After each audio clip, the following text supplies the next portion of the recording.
What's up, everyone, and welcome back to the MMA Zone. Today, let's get started with Alex Pereira disrespects Jamal Hill ahead of UFC 300. Alex Pereira hasn't even defended his UFC light heavyweight title once yet, but ahead of his bout at UFC 300, he's attempting to dictate where he thinks people in the division should be positioned. When it comes to Hill, a former champion, Pereira isn't ready to say he's the second best guy in the division. Talking to Ariel Helwani on the MMA Hour, Pereira said through his coach and translator that when he made the decision to go up to light heavyweight and looked at the top options for him to fight between Jan Blachowicz, Jiri Prochazka, and Jamal Hill, he feels the best fight for him would be Hill. He's not second best, at least 4. Let's say that right now, after the Zanya fight, he'll be coming up for light heavyweight, and the option will be Jan Blachowicz, Jiri Prochazka, Jamal Hill. Pick one of those 3 for you make your light heavyweight debut. He feels that the best fight for him for those 3 that he get right away will be Jamal Hill. It was an interesting way to look at the division. Pereira beat up Prochazka to win the title and scored a second-round knockout. Hill made a quick rise up the ranks to become the first champion to come from Dana White's Contender Series. Hill never got a chance to defend his title after he suffered an injury playing pickup basketball last summer. Unfortunately for Jamal Hill, he also had issues outside the octagon that have caused disappointment as well. Pereira cuts an imposing figure. Hill will have a difficult challenge tackling him at UFC 300 when the two men square up to settle their differences. Hill, for his part, believes he is the scarier of the two men. Everybody got this perception of him, and he is good. I will give him that, but he not like y'all think he is. I'm like that. He's not like that. So, gonna see who's really like that. Hill, coming back from an injury, has helped stabilize a division that has been a mess since Jon Jones vacated his title. Before Hill became champion, a title fight between Jan Blachowicz and Magomed Ankalaev ended in a draw. The reason Blachowicz and Ankalaev were fighting for the crown was because Jiri Prochazka had to vacate due to injury. With Pereira on top and several exciting challengers in tow, there are plenty of fun matchups set to take place soon, no matter how you want to rank the fighters. Next up, let's take a look at Paulo Costa sends a warning to Kamaru Usman. Paulo Costa showed during UFC 298 that he's interested in still being an MMA fighter. Injuries and activity had slowed down the former middleweight title challenger, and some were starting to question if he even wanted to fight anymore. But Costa reaffirmed to everyone that he still has it in him by falling to former champion Robert Whittaker by unanimous decision. Now, Costa has turned his eye toward fighting another former champion. Costa said on X that he could handle the former welterweight champion should Usman come looking for a fight. Usman hung tough against Khamzat Chimaev during his last fight. Costa recently let Usman know on X that he thinks he could finish the former champ. He also took a shot at Chimaev by pointing out Gourmet Chenchen's inability to finish Usman on short notice. Usman, 185 pounds, looks interesting, Costa wrote on X. Gourmet Chenchen couldn't finish him on short notice. I might. Next up, let's take a look at Nickal Talks about Sean Strickland's next fight. Nickal is eager to keep fighting in the UFC, but he wouldn't want to be taking fights like former UFC middleweight champion Sean Strickland is. Strickland recently ended up sparring with an influencer, Sneeko, and battered him in the octagon. Nickal, in an interview with Better Media Crew, said that he was impressed with Sneeko's toughness, or maybe he was disappointed in Strickland's stunning lack of power. I thought it was the most impressive thing about that whole exchange was that dude didn't go down. Yeah. It tells me 2 things. One, well, it's 2 possibilities. One, that dude's pretty tough, or Sean Strickland does not hit hard. And so but I thought that was, I don't know, kind of weird. I probably wouldn't fight like an influencer like that. I don't really feel like that would be that fun to just like beat the hell out of some dude that can't defend themselves.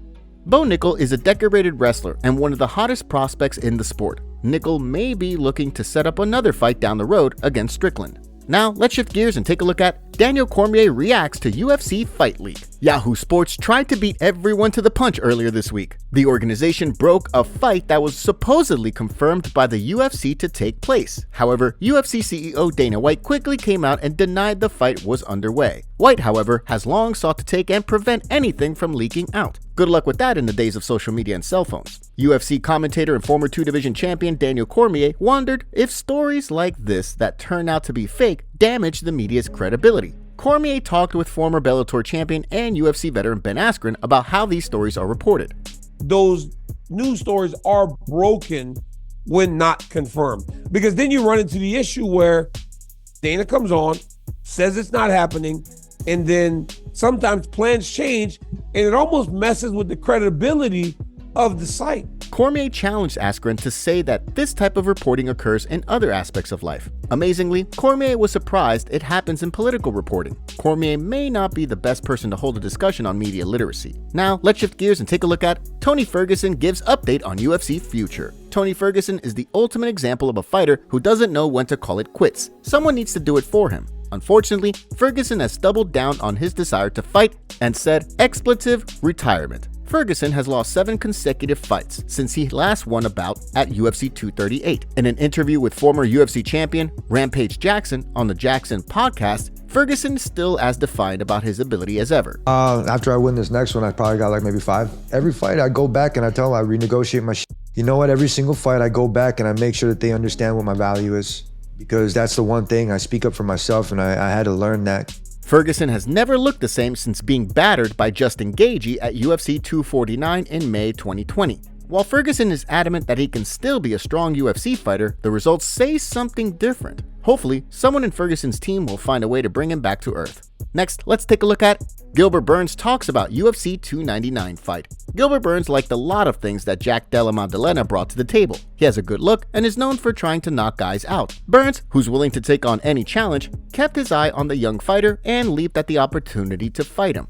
I knew already, I say, if the guy keeps working good, if he keeps doing what he's doing, he's going to be ranked. And you know what? With these knockouts, the way he looks, no one gonna sap the fight, you know. So it might be a guy. I'm gonna keep my eye on him and a little bit forward. That's what happens. So yeah, when they offered me the fight, they tried to push to February, but I told the UFC, hey, I'm going to be good to go in March. Burns is looking to bounce back from a disappointing decision loss to Belal Muhammad. Della Maddalena hasn't lost a fight since May of 2016. He's run off 16 wins in a row since then. While he's coming off a split decision victory over Kevin Holland, Della Maddalena has another opportunity to impress when he takes on the always game Burns. Next, let's take a look at Dana White reveals shocking news. Dana White has often discussed extending the UFC's outreach to a global crowd. White recently announced that the organization was planting its flag in Mexico by opening a performance center.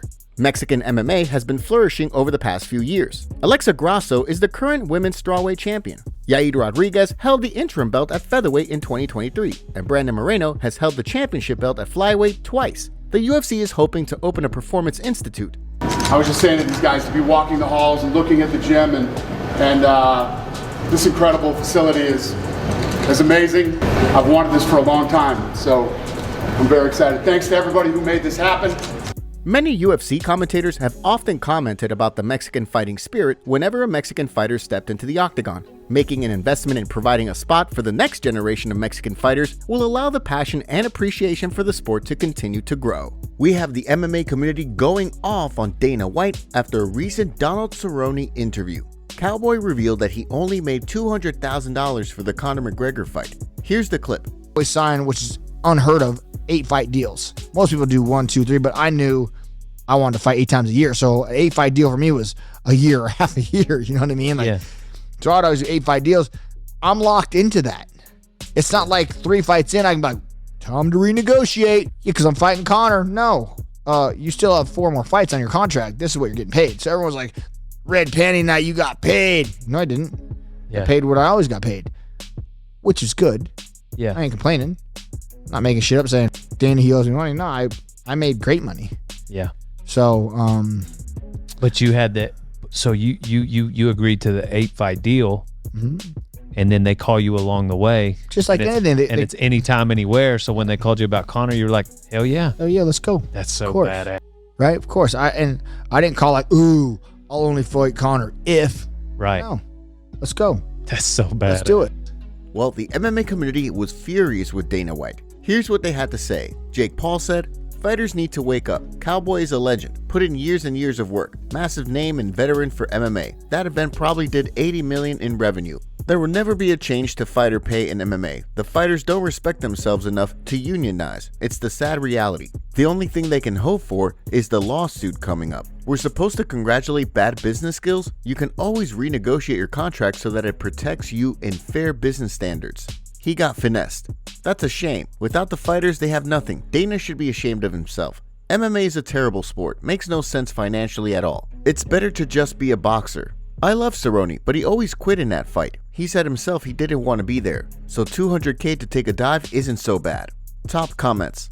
No way Gaethje can make heavyweight for a Masvidal fight. If Pereira and Adesanya end up training together and becoming friends, imagine seeing one of them in the other's corner for a fight in the future. LMAO. Khamzat Chimaev wanting to fight everybody but not wanting to fight anybody. I think it's cool that Sugar listened to the fans. Wise move.